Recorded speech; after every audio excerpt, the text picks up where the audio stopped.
اس وقت لوگ شاید میری بات کو یہ سمجھیں گے میں اس کو زیادہ ایگزیجریٹ کر رہا ہوں اور بہت ڈومڈ سینیرو دیکھ رہا ہوں. اسلام آباد کا بھی ایگزیکٹلی یہی حشر ہونا شروع ہو گیا ہے. ابھی کیبنٹ کو بتایا گیا ہے, ابھی آپ کے ساتھ سٹوری شیئر کر لوں, ابھی پچھلی میٹنگ میں کہ سی ڈی اے کی یا اجازت کے بغیر سی ڈی اے کے, وہ سی ڈی اے نے خود کہا ہے 110 عمارتیں یہاں کھڑی کر دی گئی اسی شہر میں. یہ اسلام آباد ہے, رولنگ ایلیٹ. کراچی لاہور آپ اس کو بھول جائیں, پنڈی وغیرہ کو یا ملتان فیصل آباد یا آپ کو پشاور کو بھول جائیں. اس ملک کے پلانرز کا حال دیکھیں, اس کی بیوروکریسی کا حال دیکھیں کہ اسلام آباد جیسے شہر میں یہاں پہ 120 یہاں پہ غیر قانونی ہاؤسنگ سوسائٹیز ہیں, اور یہ پورٹ سٹی بھی نہیں ہے, یہ انڈسٹریل سٹی بھی نہیں ہے. جو بات اس مظہر بھائی کہہ رہے تھے, ٹھیک کہہ رہے تھے. آبادی دیکھ لیں یہاں پہ آپ کی یہ 98 میں جو آپ کی آبادی تھی وہ 10 لاکھ تھی. اب جو سینسس ہوئی ہے 2-3 سال پہلے, آبادی آپ کی 22 لاکھ ہو چکی ہے. سو ہمارے جو رولنگ ایلیٹ ہے نہ اس کے پاس اس کی کوئی پلاننگ ہے. ایک ٹاؤن پلاننگ کا یہاں پہ محکمہ ہوتا تھا, کبھی آپ نے سنا ہے یہاں پہ کہ کبھی اس نے کوئی کام کرنے کی کوشش کی؟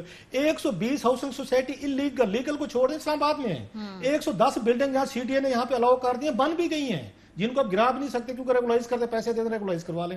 ہر شہر کی تباہی کی بنیادیں رکھی ہیں, بیوروکریسی رکھی ہیں. ان سے پوچھیں تو وہ کہتے ہیں ہمارے اوپر سیاست دان بیٹھا ہے, رولنگ ایلیٹ, ہم نہیں مانتے تو ہمارے ٹرانسفر ہو جاتے ہیں. نیکسس ہے نا, یہ نیکسس ہے, اور دونوں اپنی اپنی جگہ پہ پیسہ بنا رہے ہیں, مال بنا رہے ہیں. ایک کراچی کا بندہ تھا جو کراچی کے لیے لڑتا تھا, ان کا نام تھا میرا, ان کو اگر مظہر بھائی کو پتا ہوگا, یہ بھی بڑا ان کے لیے فائٹ کرتے ہیں, تو وہ تھے ارشیر کے کوس جی تھے. اکیلے اس نے 1 مین آرمی تھا, ڈان میں آرٹیکل لکھے, لڑ کے بھڑ کے. اس کے بعد میں نے کسی کو دیکھا, چیف جسٹس موجودہ جو ہیں گلزار احمد صاحب, انہوں نے کراچی پہ بڑا سیویک کے لیے بلڈنگز, میرجز ہال, شادی گھر, سب کچھ, اور اس کے پیچھے پورا میڈیا پڑ گیا. انہی چیف جسٹس کے پیچھے میڈیا پڑ گیا, گلزار صاحب کے پیچھے. جی آپ کا کیا تعلق ہے, آپ کیوں انٹرفیئر کر رہے ہیں, یہ ان کا سیویک کے مسائل ہیں, آپ کا یہ کام ہی نہیں. آپ اپنی عدالتوں کو دیکھیں, شہر تباہ ہوتے رہیں, بلڈنگز بنتی رہیں, آپ کی انلیگل ہاؤسنگ سوسائٹیز بنتی رہیں, آپ یہاں پہ چائنا کٹنگ کرتے رہیں. جو لوگ ہیں جہاں آباد کرتے ہیں, کوئی آپ کا بجلی سیوریج کے ایشوز نہیں ہے. اور اگر عدالت آپ سے پوچھ لے کہ بھائی صاحب یہ کیا کر رہے ہیں, تو یہی ہمارا میڈیا جو آج رو رہا ہے کہ کراچی میں یہ سب کچھ کیوں ہو رہا ہے, وہ کھڑا ہو جاتا ہے. اور بڑے بڑے ہمارے جیسے دانشور آ کے اس کو پڑھ جاتے ہیں. سر وہ اس لیے کھڑے ہو جاتے ہیں کیونکہ وہ ان لوگوں کو سامنے لے آتے ہیں نا کہ دیکھیں ان کی انویسٹمنٹس ہیں, ان کے پیسے, ان کے گھر ہیں, آپ کو اچھا نہیں لگ رہا, لوگوں کو گھر مل رہے ہیں, وہ یہ نیریٹو بناتے ہیں نا. کراچی میں کیا ہوا ہے اس پہ اگر مظہر بھائی بہتر جانتے ہیں کیونکہ وہ اس کے افیکٹی ہے نا. آپ نے جو نالوں پہ بٹھا کے آپ نے نالے بیچ دیے, آپ نے یہاں پہ دیکھ لیں, آپ کا پنڈی میں کیا ہوتا ہے, یہاں پہ جتنا بھی آپ کا نالا لائی ہے اس پہ سب پہ انہوں نے ان کو آ کے چھوٹے چھوٹے گھر بنا لیے, انہوں نے چھوٹی چھوٹی چیزیں بنا لی ہیں.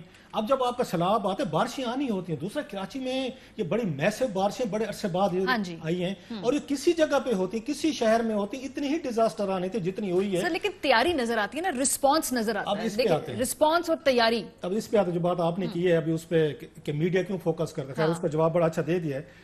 اب دوسری بڑی اہم بات, آپ کو تو خوش ہونا چاہیے کہ آپ کے کریٹکس ہیں, مطلب میں اس میں رہتا ہوں, میرے کریٹکس ہیں بہت سارے, ناقدین ہیں, اس سے اچھے لگتے ہیں میں اپنے آپ کو نہیں, میں اپنے آپ کو ڈسپلن رکھتا ہوں. بہت سارے غلط کام شاید میں کرنا چاہتا ہوں گا, اپنے مخالفوں کا ڈر سے نہیں کرتا, یا اپنے آپ کو امپروو کرتا ہوں. غلطیوں کی گنجائش میری کم سے کم ہوتی جا رہی ہے کہ ہر بندہ میرے اوپر دوربین لے کے بیٹھا ہوا ہے.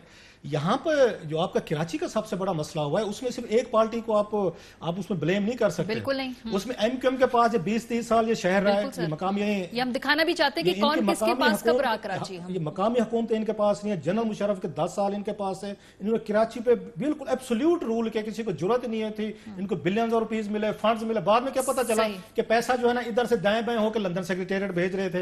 اس کے بعد پیپلز پارٹی آ کے انہوں نے کہا جناب یہ تو سونے کی چڑیا ہے کراچی ہے, اور انہوں نے پیسہ اکٹھا کر کے دبئی بھیجنا شروع کر دیا. اور کراچی کو سب سے بڑی سزا یہ ملی ہے کہ جناب یا تو آپ اس کے ایم کیو ایم کے ساتھ ہیں تو آپ ہمارے ساتھ نہیں ہیں, آپ ووٹ نہیں دے رہے. انہوں نے عمران خان کو ووٹ دیا تو ایم کیو ایم نے کہا جی آپ پولرائز ہے جی بڑا کراچی کو, تو اور کچھ تھوڑی سی وہ مزہ بھی چکھانا چاہتے ہیں نا کہ بھئی ہم نے ووٹ نہیں دیا نا آپ لوگوں نے, آپ دیکھ لیجئے اگلی دفعہ ووٹ دے دیں, ہم بھی کر لیں گے یہ کام. ابھی میں دیکھ رہی تھی ملیر کو آفت زدہ قرار دیا ہے, اس پہ اعتراض کر رہے ہیں ایم کیو ایم والے, انہی کی ٹویٹس پہ دیکھ رہی تھی. عمران میں آپ کی طرف بڑھوں گی بیکاز یہ جو کمپیریزن کی بات کی جاتی ہے نا, بیکاز ابھی سے سب سے جو اہم ڈیفینس ہے, جیسے کہتے ہیں نا سب سے پرومیننٹ ڈیفینس پیپلز پارٹی کی حکومت کی طرف سے, سندھ گورنمنٹ کی طرف سے ہم جب دیکھتے ہیں, جب کچھ نشاندہی کی جائے کہ آپ کو کیا پنجاب میں نظر نہیں آتا, آپ کو لاہور میں نظر نہیں آتا, آپ کو کے پی کے میں فلانی بلڈنگ کی تصویر بھیج دیں گے, یہ نظر نہیں آتا. یہ پہلے مجھے بتائیے نا, یہ کمپیریزن جو ہے کیا یہ ایک فیئر ہے کسی حد تک؟ شاید پیپلز پارٹی کی غلطیاں ہمیں زیادہ نظر آتی ہیں.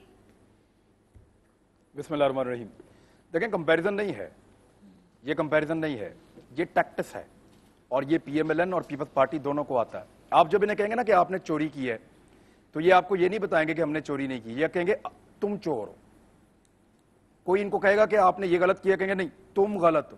اپنی غلطی کا جواب نہیں دیں گے, کبھی نہیں دیں گے. آپ اٹھا کے دیکھ لیں ان کی ساری تاریخ, ان کے اوپر جب آپ نے انگلی اٹھائی ہے, انہوں نے بجائے اس کے کہ آپ کے سوال کا جواب دیں, انہوں نے اپنی 2 انگلیاں آپ کی طرف اٹھا دی.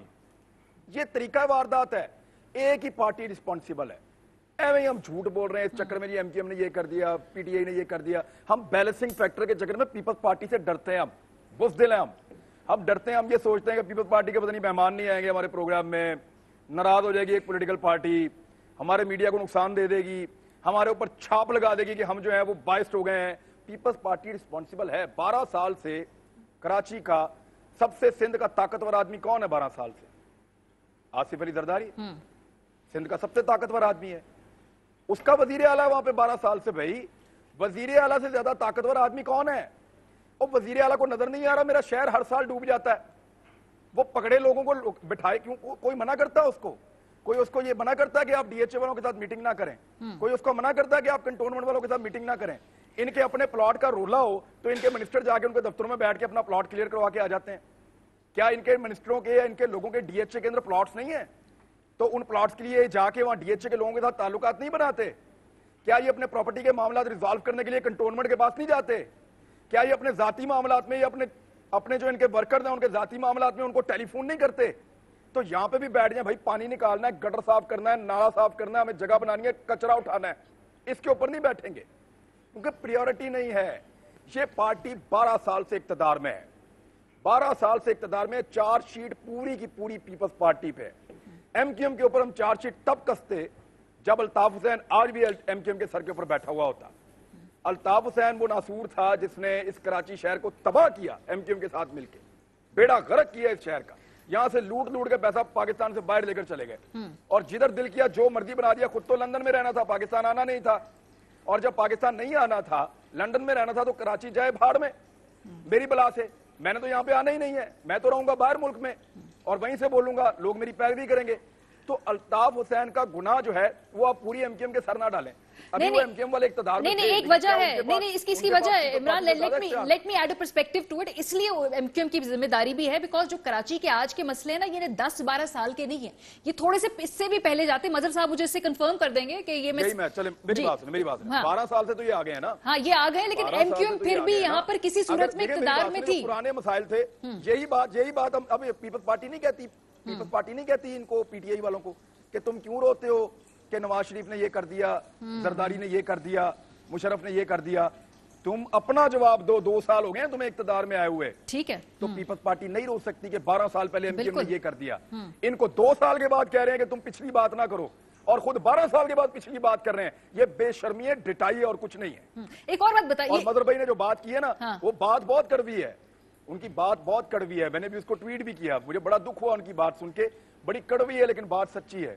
کراچی ایک ایسی لاش ہے جو لاوارث ہے, اور مجھے بڑا دکھ ہوا ان کی بات سن کے. اور وہ اگر کراچی کے بارے میں یہ کہہ رہے ہیں تو آپ سمجھیں اس کی انٹینسٹی کیا ہے. بالکل جی, ان کے دل سے بات نکل رہی ہے. لیکن مظہر صاحب ابھی آپ یہ دیکھیے جو پرائم منسٹر صاحب نے کہا ہے کہ اب ہم بیٹھیں گے, بات کریں گے, کمیٹی جو بنانے کی بات ہو رہی ہے اس پہ مجھے آپ کی پوزیشن پتا ہے, یہ ایک ایڈ ہاک سیٹ اپ ہو سکتا ہے, چھوٹے موٹے مسئلے سے سالو ہو سکتے ہیں, لیکن جو ڈیپ روٹڈ اسٹرکچرل فلاز ہے نا, وہ اس طرح سے کمیٹی بنا کے یا ایک ٹیبل پہ بٹھا کے سالو نہیں ہوں گے. اس کے لیے آپ کو جڑ پہ جا کے جو ہے کچھ سخت اقدامات کرنے ہوں گے. لیکن سر یہ ابھی جو یہ ایک کمیٹی سی جو بننے کی بات ہو رہی ہے, وزیر اعلیٰ صاحب اپنے کنسرنز بتا رہے ہیں, پرائم منسٹر صاحب آج ٹویٹ کر رہے ہیں, آج دوبارہ انہوں نے کہا کہ کراچی کے لیے جو ہے میں بڑا کنسرنڈ ہوں. تو ابھی لگ رہا ہے کہ شاید کچھ تھوڑی سی کوئی ہلچل, کوئی ایکٹیویٹی, کوئی کچھ تھوڑا سا ادھر ادھر معاملے بہتر. ماریا دیکھیں, ہم عمارت کی صرف جو ہے وہ مرمت کرنا چاہتے ہیں, عمارت کو صحیح معنوں میں کھڑا نہیں کرنا چاہتے. یہ جو دیکھیے ابھی عمران جو بات کہہ رہے تھے نا, دیکھیے یہ جو اختیارات کی جنگ ہے نا, یہ بھی کانسیپٹ غلط ہے کہ پیپلز پارٹی کو کراچی والوں نے کبھی ووٹ نہیں دیا. آپ کو پتہ ہے کہ 70 کے الیکشن میں کراچی سے پیپلز پارٹی کے 8 ایم پی ایز جیتے تھے اور کوئی 2 یا 3 ایم این ایز جیتے تھے. 79 میں Peoples party local bodies election جیت گئی تھی. اس کا میئر منتخب ہونے والا تھا اگر 2 کونسلرز نہیں اغوا کیے جاتے. لیکن اختیارات کی جنگ عبدالستار افغانی سے شروع ہوئی. انہوں نے لاٹھیاں کھائیں اس کے لیے کہ جی آپ لوکل گورنمنٹ کو امپاور کریں. اس کے بعد جب ایم کیو ایم بنی, ایم کیو ایم نے یہ بات کی, اور ایم کیو ایم جب امپاور ہوئی اور ایم کیو ایم کے پاس جب طاقت آئی, 88 کے الیکشن, 87 کا الیکشن انہوں نے جیتا, 88 کا جنرل الیکشن انہوں نے اربن سندھ سے جیتا, اس کے بعد ان کے پاس ایک بڑی بہتر اپورچونٹی تھی. جی جی جی.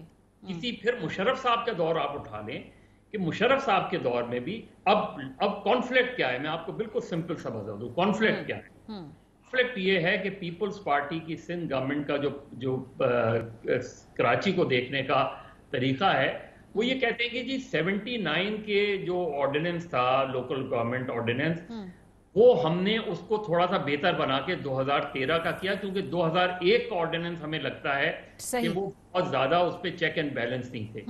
لیکن جو لوگ بھول جاتے ہیں, اور ایم کیو ایم ظاہر ہے 2001 کے آرڈیننس کو بہتر کرتی ہے کیونکہ وہ سمجھتے ہیں کہ یہاں شہری حکومتیں زیادہ امپاور ہوئی تھی. ٹھیک ہے.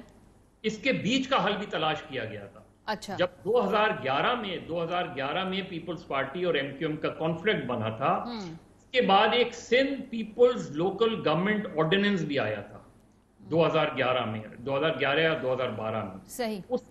اس میں 79 کے آرڈیننس کو اور 2002 کے آرڈیننس کا ایک مکسچر بنایا گیا تھا تاکہ دونوں کمیونٹیز سیٹسفائی ہو سکیں. اصل ایشو یہ نہیں ہے, اصل ایشو یہ جو پیپلز پارٹی کو سمجھنے کی ضرورت ہے, جو نون لیگ کو سمجھنے کی ضرورت ہے, جو تحریک انصاف کو سمجھنے کی ضرورت ہے کہ آپ پولیٹیکل پارٹیز ہیں, پولیٹیکل پارٹیز کی نرسریز لوکل باڈیز ہوتی ہیں, ان کے کونسلرز ہوتے ہیں. آج ایک کونسلر کے پاس اتنا اختیار بھی نہیں ہے کہ وہ گٹر کا ڈھکن تبدیل کر سکے. لیکن مزہ مجھے بریک پہ جانا ہے, لیکن یہ ہپوکریسی ہے نا کہ جہاں پہ آپ کے پاس اپنا اقتدار ہے وہاں پہ آپ نیچے لوکل باڈیز کو اگر الیکشن کرا بھی دیں تو پھر اقتدار دینے کو تیار نہیں ہوتے. لیکن جب دوسرے صوبوں میں ماریا یہ جو اس وقت کمیٹی آپ نے بات کی, دیکھیے اس کمیٹی نے جو چیزیں ڈیسائیڈ کی ہیں وہ میرا خیال ہے اس میں آپ کو ایک فوری حل تو مل جائے گا کہ جی نالے صاف ہو جائیں گے, لیکن یہ پرماننٹ سولوشن نہیں. اگریڈ. مجھے بریک پہ جانے سر واپس آئیں گے, پھر تھوڑا سا آگے بڑھتے ہیں. چیز سے اب تھوڑا آگے بڑھیں گے, ہم ذرا نواز شریف صاحب کے حوالے سے بات کریں گے, بیکاز ان کو لگتا ہے پی ایم ایل این کو کہ حکومت کی حواسوں پہ اس وقت اگر کوئی نمبر 1 پرائیورٹی ہے تو وہ صرف اور صرف نواز شریف کی واپسی ہے. کیا یہ تاثر درست ہے؟ بریک کے بعد ذرا اس پر بات ہوگی. آپ لوگ ہمارے ساتھ رہیے. Welcome back. پروگرام کے سلسلے میں ہم بات کریں گے. پرائم منسٹر پاکستان نے ایک انٹرویو دیا ارشد شریف صاحب کو. اس میں ڈائریکٹلی جب پوچھا گیا کہ کیا نواز شریف کو کسی این آر او کے تحت باہر جانے دیا آپ نے, تو ان کو پرائم منسٹر کا کہنا یہ تھا کہ وہ امبیرس محسوس کرتے ہیں جب بھی وہاں سے نواز شریف صاحب جو ہیں وہ سیاست کرے, اور ریگریٹ ہے انہیں اس بات کا کہ نواز شریف ملک سے باہر چلے گئے. ذرا سن لیجئے. یہ جو ایشو آیا نواز شریف کا, جو ایک پورا فیٹ کمپلی پریزنٹ کی گئی ہمیں کہ ان کی اگر آپ نے کچھ کیا نہ تو ان کو وہ مر سکتے ہیں, وہ شاید پہنچ بھی نہ سکے لنڈن, وہ یہ حالات بتائے گئے. اس کے بعد ہم نے ان کو گڈ فیتھ میں بھیجا. جب باہر گئے تو ایک نواز شریف یہاں تھے اور ایک وہ اب باہر ہیں. اب ہم امبیرس فیل کرتے ہیں کہ انہوں نے اب وہاں پالیٹکس بھی شروع کر دی ہے. وہ لگ رہے ہیں ان کو, جب اب دیکھتے ہیں تو کچھ ہے بھی نہیں. لیکن اب ہم سب ریگریٹ کر رہے ہیں کیونکہ لگتا ہے کہ ہمارے سے غلطی ہوئی.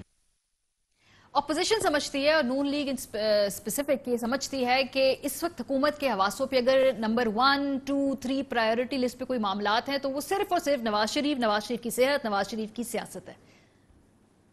آج بھی آپ کی جو پرائیورٹیز کی لسٹ ہے اس پہ اوپر بھی نواز شریف ہے, نمبر 2 پہ بھی نواز شریف ہے, نمبر 3 پہ بھی نواز شریف ہے, اور آخر میں بھی نواز شریف. نواز شریف کی صحت کے بارے میں آپ نے پروپیگنڈا کیا, آپ کو شرم آنی چاہیے. آپ کی کسٹڈی میں نواز شریف بیمار ہوا, آپ کے فیصلے سے وہ باہر گیا, اور اس کے بعد جب وہ باہر چلا گیا تو آپ نے کیا کہنا شروع کر دیا, جیسے ہی ان کی صحت بہتر ہوگی وہ واپس آئیں گے اور انشاءاللہ تعالیٰ اپنے کام کو جہاں سے چھوڑا تھا وہاں سے اٹھائیں گے. عدالت کے سامنے سارا معاملہ طے ہوا. وہ ریکارڈ نکال کر آپ دیکھ لیں کہ وہ کون سی گارنٹی میں نے دی ہے, تو آپ کو آپ کے سوال کا جواب خود مل جائے گا. جو ہی وہ صحت یاب ہوں گے اور ڈاکٹر ان کو وہاں سے اجازت دیں گے, وہ تشریف لے آئیں گے.